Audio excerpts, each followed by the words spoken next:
வணக்கம் மக்களே! நாம இன்னைக்கு பார்க்க போறது என்னன்னா, இசிஜிசி என்ற மத்திய அரசு நிறுவனத்திலிருந்து வந்திருக்க ஒரு சூப்பரான ஜாப் நோட்டிஃபிகேஷன் தான் நம்ம இன்னைக்கு பார்க்க போறோம். அதுக்கு முன்னாடி நம்ம சேனலை இன்னும் சப்ஸ்கிரைப் பண்ணிக்கலனா, மறக்காம சப்ஸ்கிரைப் பண்ணிட்டு பெல் ஐகானை கிளிக் பண்ணிக்கோங்க. ஃபர்ஸ்ட் இந்த வெப்சைட்க்கான லிங்கை நான் கீழே டிஸ்கிரிப்ஷன்ல கொடுத்துட்றேன். ecgc.in இந்த வெப்சைட்குள்ள போயிட்டீங்கன்னா, உங்களுக்கு இங்க கெரியர் வித் இசிஜிசின்னு இருக்கும். இதை கிளிக் பண்ணீங்கன்னா உங்களுக்கு இந்த மாதிரி ஒரு பேஜ் ஒன்று ஓப்பன் ஆகும். இசிஜிசி பிஓ ரெக்ரூட்மெண்ட் 2024-25 இருக்கும். இதை வந்து கிளிக் ஹியர் ஃபார் அட்வர்டைஸ்மெண்ட்னு இருக்கும். இதை கிளிக் பண்ணுங்க. உங்களுக்கு இந்த மாதிரி பிடிஎஃப் ஓப்பன் ஆகிடும். என்ன மாதிரி போஸ்டிங் பார்த்தீங்கன்னா ப்ராபிஷனரி ஆஃபீஸர் தான் கேட்டிருக்காங்க, அதாவது பிஓ கேட்டிருக்காங்க. இந்த நிறுவனம் பார்த்தீங்கன்னா ஒரு இன்சூரன்ஸ் நிறுவனம்னு சொல்லியிருக்காங்க. அதாவது வந்துட்டு சென்ட்ரல் கவர்மெண்ட்டோட இன்சூரன்ஸ் நிறுவனம். இது வந்து உங்களுக்கு இந்த வேலைக்கு நீங்கள் எலிஜிபிள் ஆகிட்டீங்கன்னா உங்களுக்கு வந்து நிறைய பெனிஃபிட்ஸ் இருக்குன்னு சொல்லியிருக்காங்க.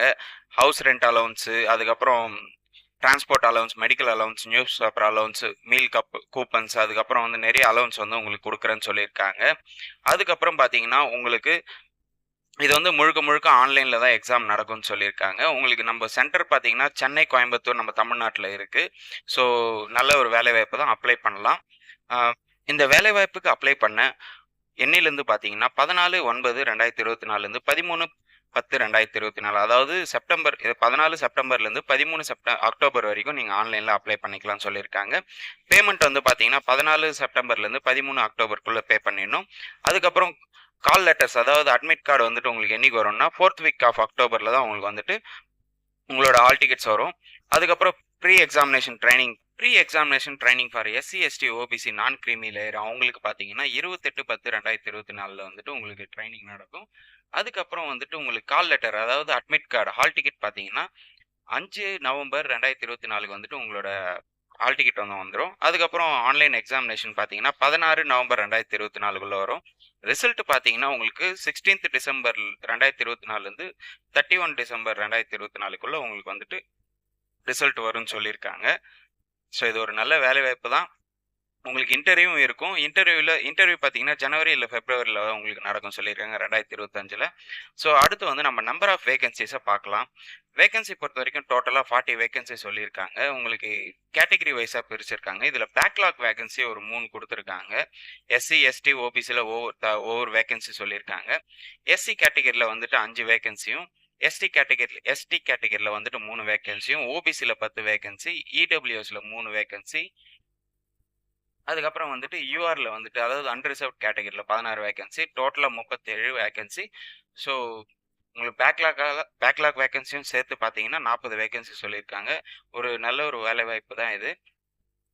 ஸோ ஏஜ் லிமிட் பார்த்தீங்கன்னா உங்களுக்கு 21லேருந்து 30 வயசு வரைக்கும் இருக்கும்னு சொல்லியிருக்காங்க. அதுக்கப்புறம் ஏஜ் ரிலாக்ஸேஷனும் இருக்குது. எஸ்சி, எஸ்டி கேண்டிடேட்ஸ் வந்தீங்கன்னா உங்களுக்கு 5 வருஷமும், ஓபிசி கேண்டிடேட் இருந்தாங்கன்னா 3 வருஷமும், அதுக்கப்புறம் வந்து பிடபிள்யூடி கேண்டிடேட் வந்துட்டு, அதாவது டிஃப்ரெண்ட்லி ஏபிள்டு கேண்டிடேட்ஸ் இருந்தால் 10 வருஷமும், எக்ஸ் சர்வீஸ் மேனாக இருந்தீங்கன்னா 5 வருஷமும் உங்களுக்கு வந்துட்டு ரிலாக்ஸேஷன் கொடுக்குறாங்க. ஸோ எஜுகேஷன் குவாலிஃபிகேஷன் பார்த்தீங்கன்னா நீங்கள் ஒரு டிகிரி முடிச்சிருந்தாலே போதுமானது. ஏதாவது ஒரு டிகிரி வந்து நீங்கள் முடிச்சிருக்கணும், கம்ப்ளீட் பண்ணிடணும் கண்டிப்பாக. ஆனால் லாஸ்ட் இயர்லாம் இருக்கக்கூடாது. ஸோ கம்ப்ளீட் பண்ணியிருந்தாலும் நீங்கள் அப்ளை பண்ண முடியும். அதுக்கப்புறம் வந்துட்டு பார்த்தீங்கன்னா உங்களோட குவாலிஃபைங் மார்க்ஸ் வந்து பர்சன்டேஜ் பார்த்தீங்கன்னா 55% மேலே இருந்தால் உங்களுக்கு வந்து இந்த வேலைவாய்ப்புக்கு நீங்கள் அப்ளை பண்ணிக்கலாம். அதாவது டிகிரியில் நீங்கள் 55% மார்க் எடுத்துருக்கணும். அடுத்து இந்த எக்ஸாம் வந்து எப்படி நடக்கும், என்ன மாதிரி கொஷின்ஸ் கேட்பாங்கன்னு சொல்லிட்டு இங்கே சொல்லியிருக்காங்க பாருங்க. உங்களுக்கு அப்ஜெக்டிவ் டெஸ்ட் நடக்கும், மல்டிபிள் சாய்ஸ் கொஷின்ஸ் வந்து இருக்கும்.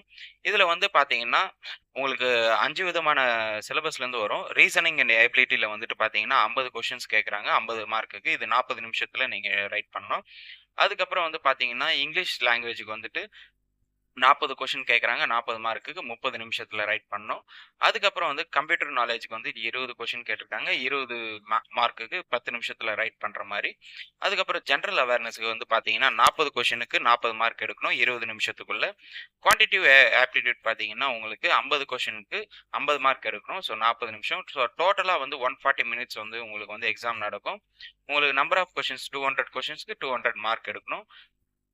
அதுக்கப்புறம் வந்துட்டு உங்களுக்கு descriptive paper test of English லாங்குவேஜில் வந்துட்டு எஸ்ஏ ரேட்டிங் உங்களுக்கு கண்டிப்பாக கேட்பாங்க. ஸோ எஸ்ஏ ரேட்டிங் வந்துட்டு 20 மார்க் இருக்கும். அதுக்கப்புறம் ப்ரீசிஸ் ரைட்டிங் வந்து பார்த்தீங்கன்னா 20 மார்க். ஸோ டோட்டலா 40 மார்க்குக்கு உங்களுக்கு 40 நிமிஷத்துக்குள்ள நீங்க ரைட் பண்ற மாரி இருக்கும். ஸோ நீங்க ரைட் பண்ற கொஸ்டின்ஸ்க்கு வந்துட்டு ராங் ஆன்சர் எதனா குடுத்தீங்கன்னா, உங்களுக்கு 0.25 மார்க்ஸ் வந்து லெஸ் பண்றேன்னு சொல்லியிருக்காங்க. ஸோ எல்லா மார்க்கும் எல்லாமே வந்து நீங்க நல்லா ப்ரிப்பேர் பண்ணிட்டு ரைட் பண்ணா நல்லா இருக்கும்னு நான் நம்புறேன். அதுக்கப்புறம் உங்களுக்கு வந்து எக்ஸாம் சென்டர் போட்டிருக்காங்க பாருங்க. நம்ம தமிழ்நாட்டுல பார்த்தீங்கன்னா, உங்களுக்கு சென்னை, கோயம்புத்தூர்ல உங்களுக்கு எக்ஸாம் இருக்கும்னு சொல்லியிருக்காங்க. ஸோ உங்களுக்கு நியரஸ்ட்டா எது இருக்கோ சென்னை இருந்தா சென்னை போட்டுக்கோங்க. இல்லன்னா கோயம்புத்தூர் வரும் உங்களுக்கு. அதுக்கப்புறம் வந்துட்டு உங்களுக்கு எக்ஸாமினேஷன் வந்து சேஞ்ச் பண்ணது உங்களுக்கு சான்ஸ் இருக்காதுன்னு சொல்லியிருக்காங்க. அதாவது எக்ஸாமினேஷன் சென்டர் வந்து உங்களுக்கு ஃபைனல்ல வந்து மாத்த முடியாது அப்படின்னு சொல்லியிருக்காங்க. நீங்க எக்ஸாம் பாஸ் ஆயிட்டீங்கன்னா, அடுத்து வந்து உங்களுக்கு இன்டர்வியூ ப்ராசஸ் இருக்கும். இன்டர்வியூ ப்ராசஸ்க்கு வந்து டோட்டல் மார்க் வந்துட்டு 60 மார்க் சொல்லியிருக்காங்க. இதுல வந்து குவாலிஃபை மார்க்ன்னு சொல்லிட்டு தனியா போட்டிருக்காங்க பாருங்க. 40% வந்துட்டு எடுத்திருக்கணும்னு சொல்லியிருக்காங்க. இதே நீங்க SC, ST, OBC, PWD candidates வந்து 35% ஆஃப் மார்க் எடுத்திருந்தா உங்களுக்கு வந்துட்டு உங்க எலிஜிபிலிட்டி கிரைட்டீரியாக்கு வருவீங்க. அதுக்கு அடுத்து பார்த்தீங்கன்னா, டாக்குமெண்ட் வெரிஃபிகேஷன் உங்களுக்கு கண்டிப்பா நடத்துவாங்க.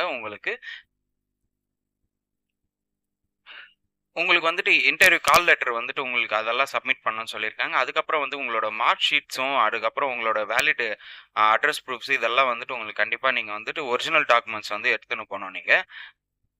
ஸோ இந்த வேலைவாய்ப்புக்கு நம்ம எப்படி அப்ளை பண்ணணும்னு சொல்லிட்டு போட்டிருக்காங்க பாருங்க. இவங்களோட அஃபிஷியல் வெப்சைட் ecgce.in இந்த வெப்சைட்குள்ள போயிட்டு இவங்களோட ஆன்லைன் அப்ளிகேஷனை வந்து நீங்க ஃபில் பண்ற மாரி இருக்கும்.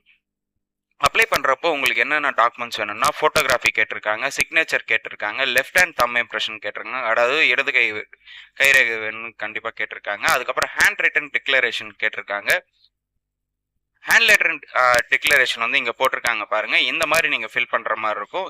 இங்க ஐ பக்கத்துல உங்க நேம் மென்ஷன் பண்ணிட்டு அதுக்கப்புறம் இங்க இருக்கிற ஃபாலோயிங் ப்ரொசீஜர்லாம் நீங்க உங்களோட கைப்பட நீங்க எழுதி ஒரு ஒயிட் பேப்பர்ல அதுக்கப்புறம் ஸ்கேன் பண்ணி அப்லோட் பண்ணணும்னு சொல்லியிருக்காங்க. அதே மாதிரி உங்களோட கேபிட்டல் லெட்டர்ல நீங்க வந்து ஹேண்ட் ரைட்டன் டிக்ளரேஷன் வந்துட்டு ரைட் பண்ணக்கூடாதுன்னு சொல்லியிருக்காங்க. அதுக்கப்புறம் வந்து இதோட அப்ளிகேஷன் ஃபீஸ் பார்த்தீங்கன்னா, இந்த வேலைவாய்ப்புக்கு எஸ்சி, எஸ்டி கேண்டிடேட், பிடபிள்யூடி கேண்டிடேட்ஸ்க்கு வந்து பார்த்தீங்கன்னா ₹175 ஜென்ரல் கேண்டிடேட்ஸ்க்கு வந்துட்டு பார்த்தீங்கன்னா ₹900 வந்துட்டு நீங்க பே பண்ற மாதிரி இருக்கும். இது வந்து ஆன்லைன்ல மட்டும் தான் பே பண்ற மாதிரி இருக்கும். ஓகே மக்களே, இது ஒரு நல்ல ஒரு வேலைவாய்ப்பு. கண்டிப்பா பயன்படுத்திக்கோங்க. இந்த வீடியோல உங்களுக்கு வேற எதனா டவுட் இருந்ததுன்னா கண்டிப்பா கமெண்ட் செக்ஷன்ல கமெண்ட் பண்ணுங்க. இந்த வீடியோவை நிறைய பேருக்கு ஷேர் பண்ணுங்க, லைக் பண்ணுங்க. மறக்காம நம்ம சேனலை சப்ஸ்கிரைப் பண்ணிட்டு பெல் ஐக்கானை கிளிக் பண்ணிக்கோங்க. தேங்க்யூ.